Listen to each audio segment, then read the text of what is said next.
and welcome to Wake Up America, where my guests and I will be bringing you the most relevant and valuable content on topics such as life, education, finance, and wellness to help you and your family achieve joy and abundance. And today with me, I have a very special guest.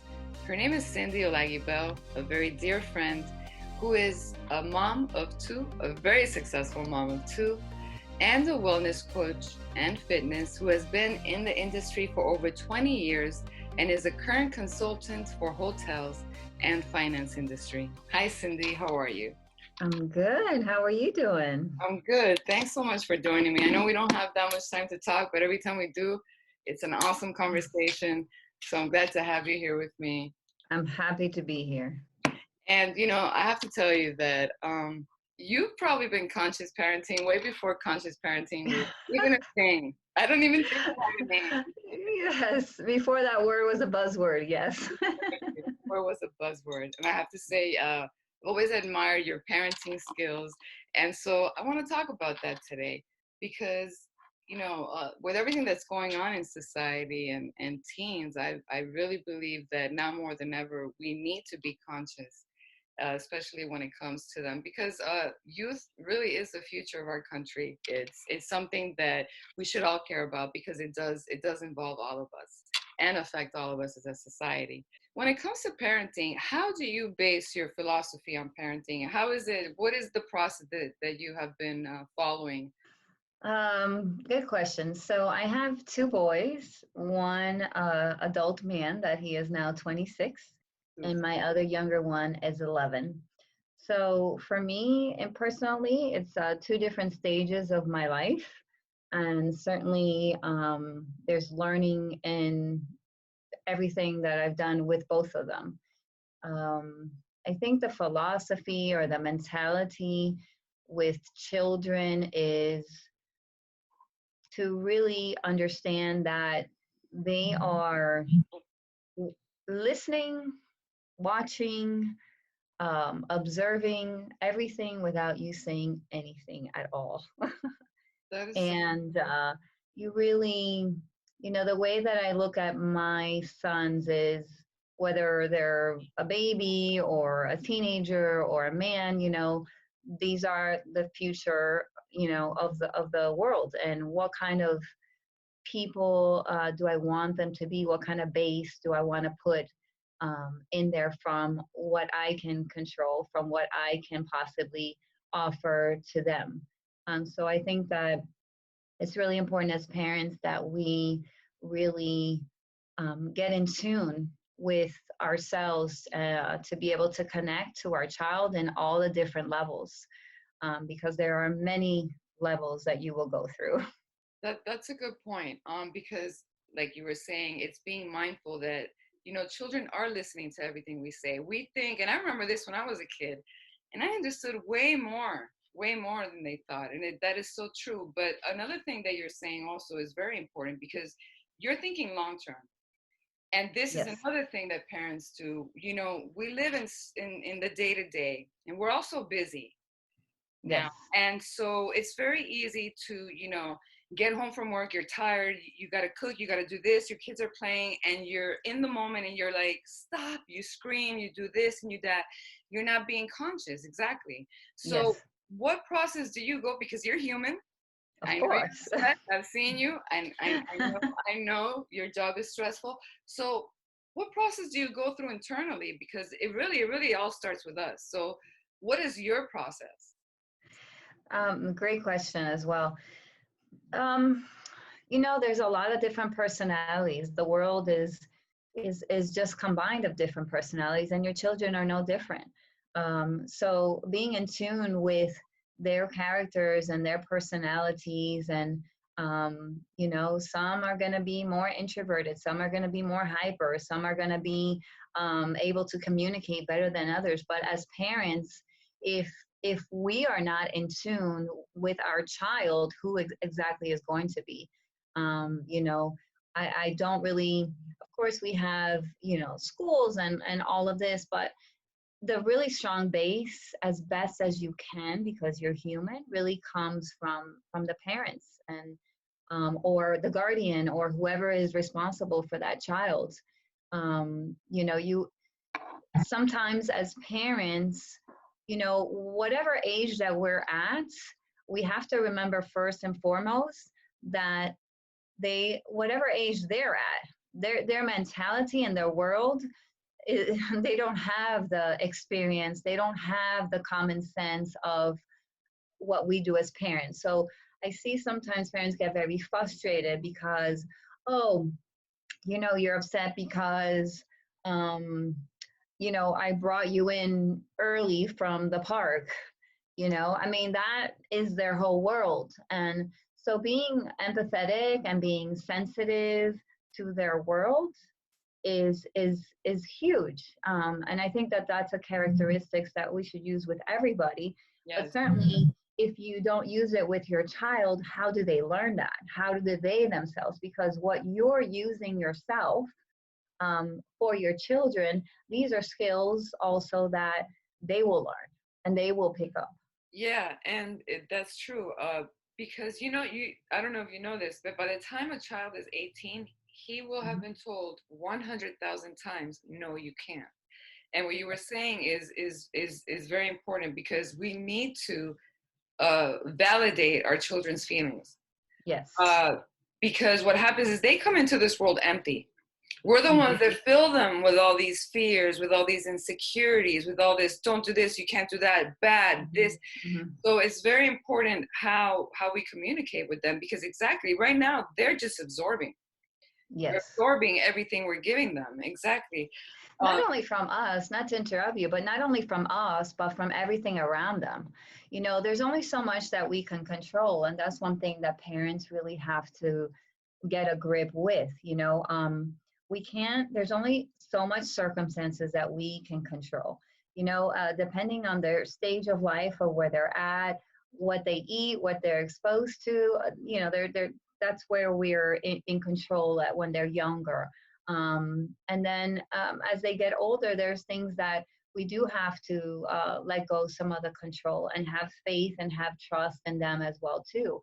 And I believe, like, as parents, if my child doesn't get the affirmation, the validation, the hope, the belief that they can do it, where are they supposed to get this? Because as human beings, and instinctively, we have fear. We question ourselves. As we get older, it gets broader, right? Because the little baby, he runs without even thinking about it, right? Because there's no fear, there's no blocks, he doesn't see anything. He just runs freely and he gets up and he continues on.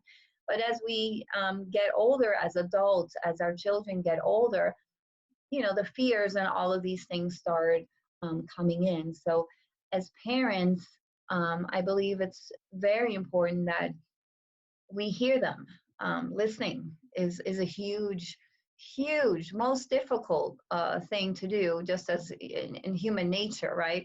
If I'm talking, if we play a little, depending on your child's age, right? But if we're playing a power struggle here, and we're both trying to be right, nobody's listening, right? So um, at the end of the day, what have you accomplished? Now, as parents, we have to be super patient and we have to take breaths. So that comes into taking care of ourselves, which is another topic. Um, but with our child, we really, I don't really believe that, when people say, and this is my opinion, but people say, well, if you baby them and if you, they have to learn anyways, the world is not a happy place or it's not fair, la, la, la, and all this stuff. I really don't believe that I have to, metaphorically speaking, punch my child in the face so that it's going to hurt less when somebody else punches him in the face. I don't really need to do that. I feel like I'm going to do much more damage to my child because I am the nurturer. I am the one that is the protector, whether he's 11 or 26. I don't need to metaphorically hit him in the face right. because we know that life is challenging. That's part of life. But we need to give them some safe, security, and nurturing abilities so that they themselves can do that for their own selves, right? Because we Yeah. need to self-soothe ourselves as well, whether we're a baby or a teenager. You're talking about several things, and I find it important because what you're doing is you're helping your child have structure. Character development. I believe that you're talking about two topics that are super important. I really believe that to be a complete being, you need several things. Three things to me are important, and you've already mentioned two of them. To me, the first one is an identity. If we don't have an identity, if we don't know who we are as people, how can we know who we want to be? And I believe this is what happens to a lot of young kids. They don't know who they are. They've been fed so much, they do what everybody likes, so they've grown up not even knowing what their real likes are. I just took this sport, I took this class because my parents told me everyone was doing it, and so now they find themselves in a career, they're totally unhappy, they're depressed, Mm-hmm. and this is where the problems start. So, how do you help your children in character building? How do you help them create? You talked about giving them security. How do you install all of this as part of the character building, or giving your children the proper identity? Well, I think there's several ways that you can do that. As I mentioned before, listening to them, um, asking them questions, right? Because as a child myself, whatever when I was younger, whatever my mother said, well, that's the gospel, that's the Bible, that's the there's no other answer other than that.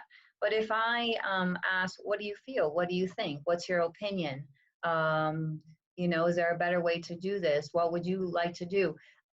I mean, of course, considering all safety and depending on where you are, but probe your child in asking the questions to allow them, again, to build their empowerment, their ability to think critically and make better choices and decisions. Because as parents, will always be there, whether they're 6 or 40 or 80, whatever we hope, right, as best as we can. But um, in order to have the expectations for your child to make better decisions, you need to give them the opportunity to develop the skills.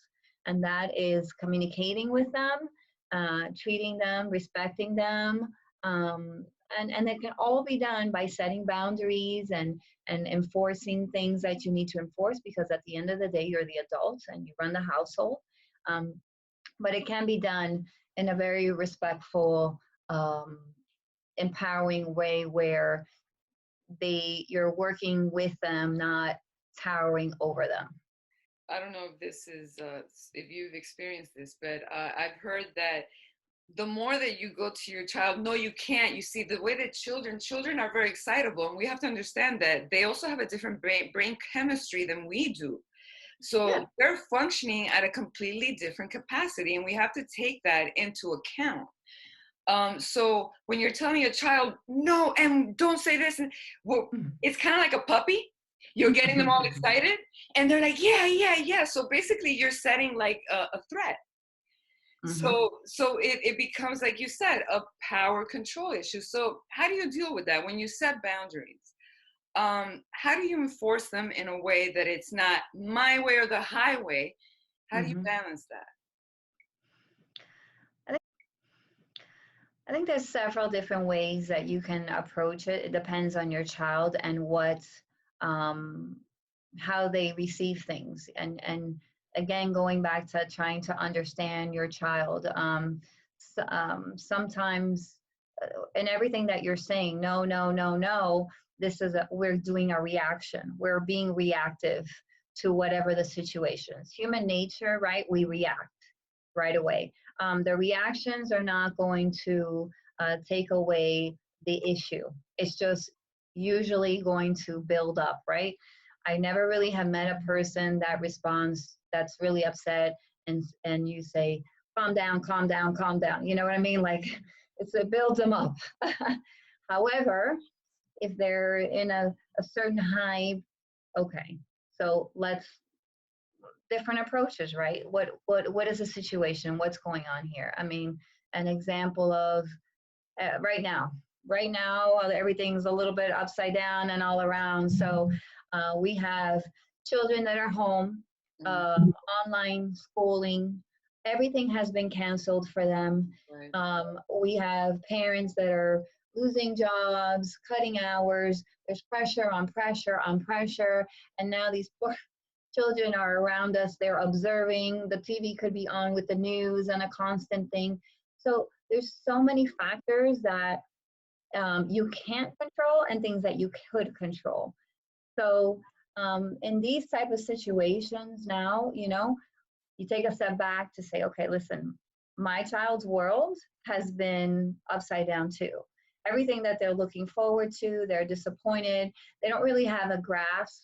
And hopefully they don't have this huge fear that we've instilled in them, because it's very easy, right? Because their world is not this huge thing to understand the dynamics of everything. They're children. It's our responsibility to um, protect them, but have them be aware of what's going on, right? Because we want them to be aware. But so maybe my son Nicholas is he's very frustrated because he gets all this online schoolwork, and it's like, whoa, what, I have to do this. How do I do this? Some children will react like overwhelmed, like, oh my God. Some children will be like, I don't understand this. I'm not going to do this. So as parents, we'll go and be like, well, you have to do it. Okay, that doesn't really help me.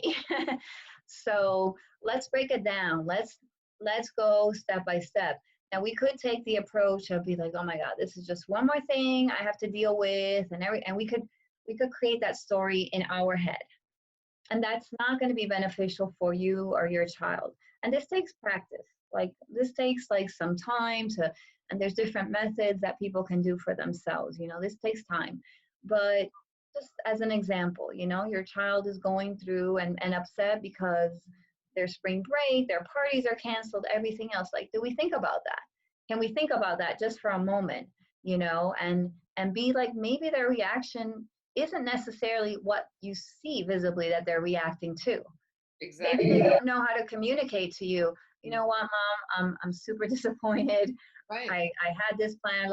They maybe don't know how to communicate that. So there's lots of variety of things to consider, but just take a step, break it down. As an example, going back to this online schoolwork, okay, what is it that you don't understand? How can I help you? People, child, adult, generally, when you're coming from a place of how can I help you? What can I do?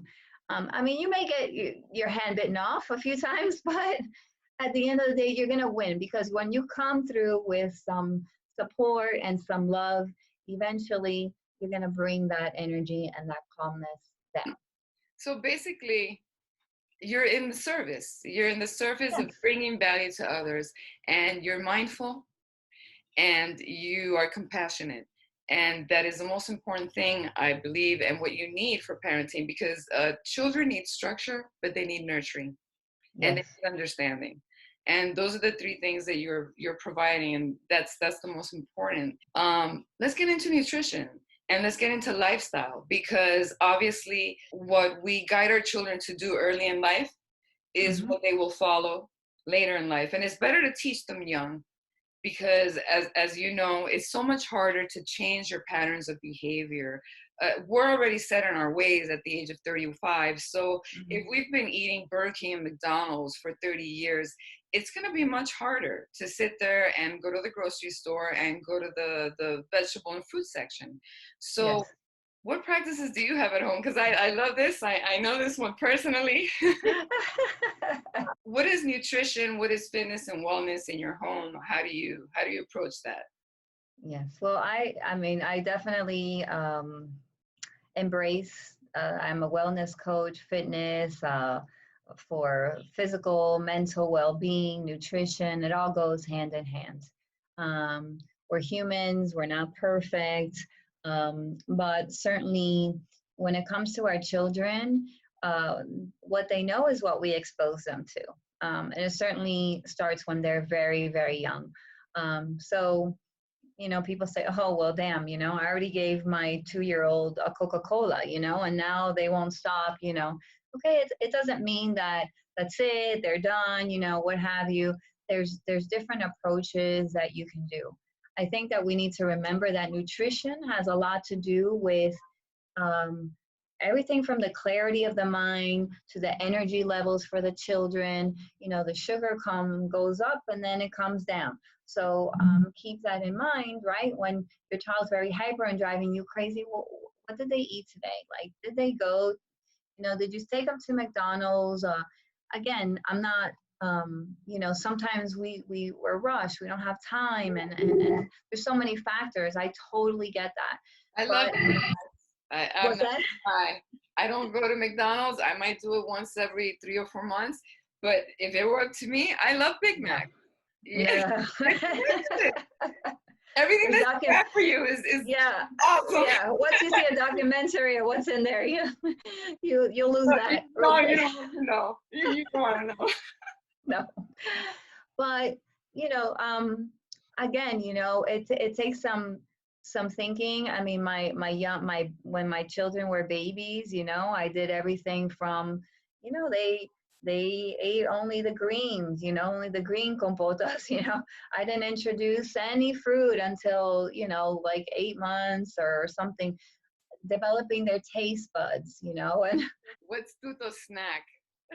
oh gosh, I The mean, broccoli? broccoli, carrots. That's my favorite. Usually you go to a home and they give the kids cereal for breakfast, and here's Tuto with his plate of broccoli. I it is, and then you work through that because again you start developing their taste buds, and again it's not the norm.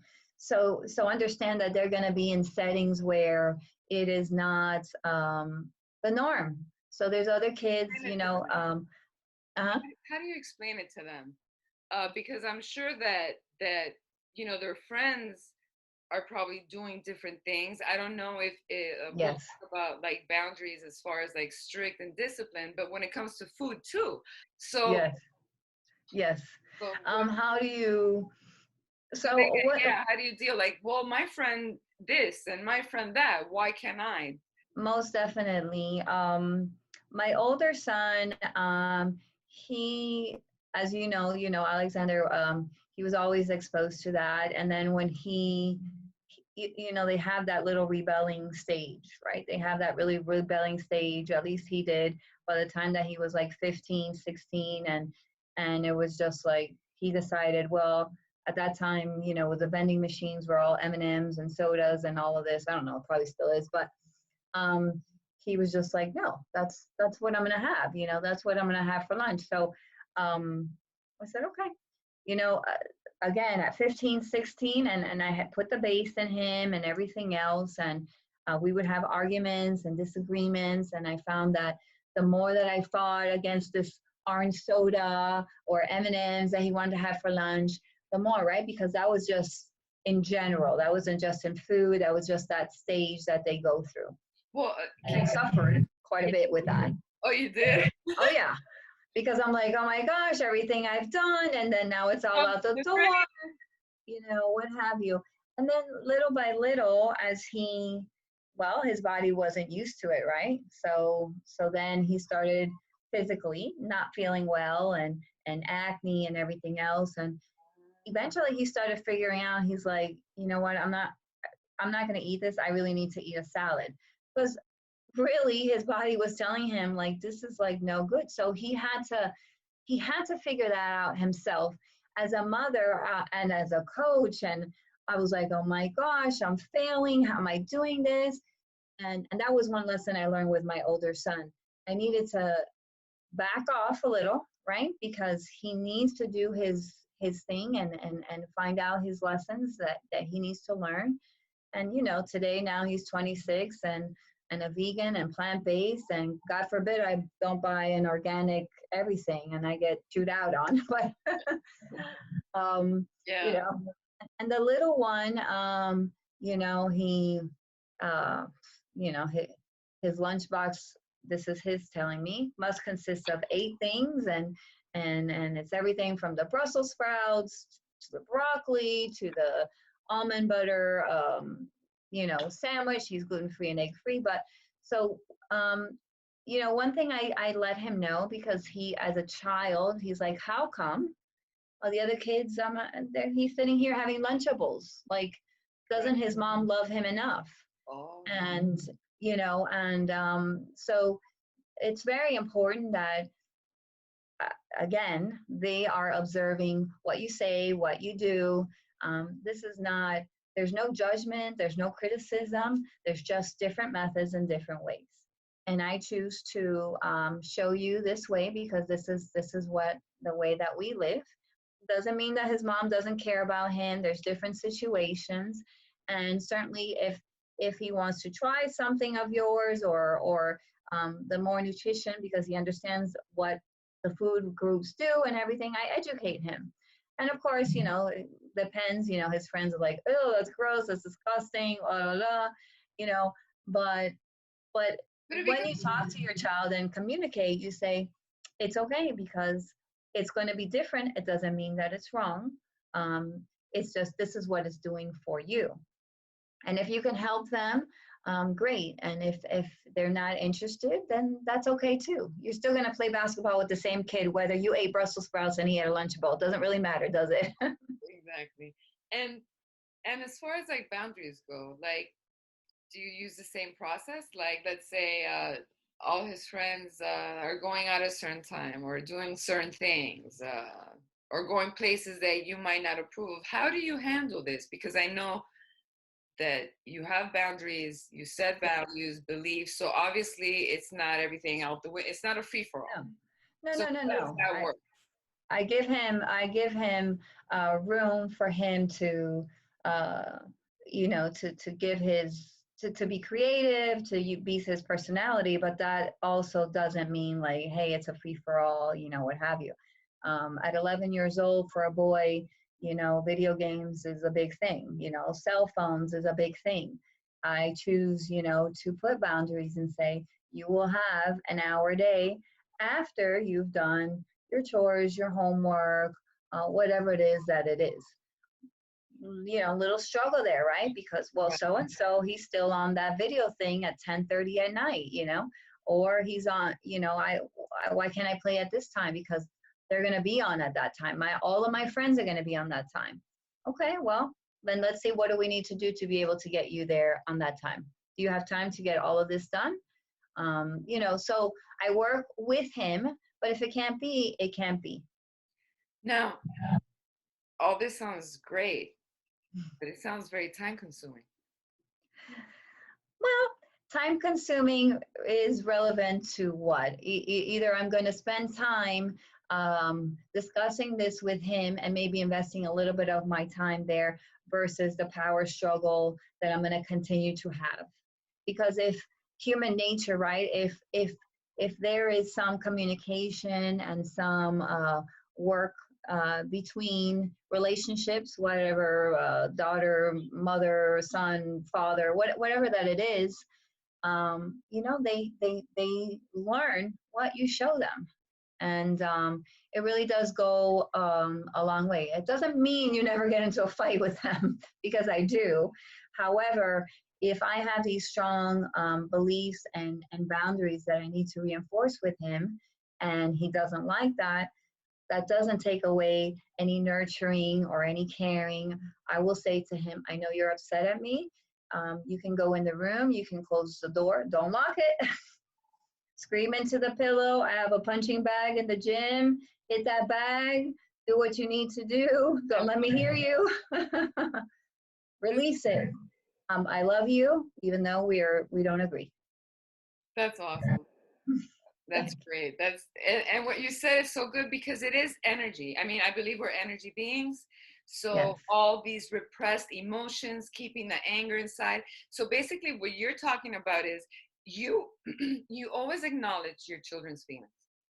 And Yes. another thing that you do is you're constantly aware of your state.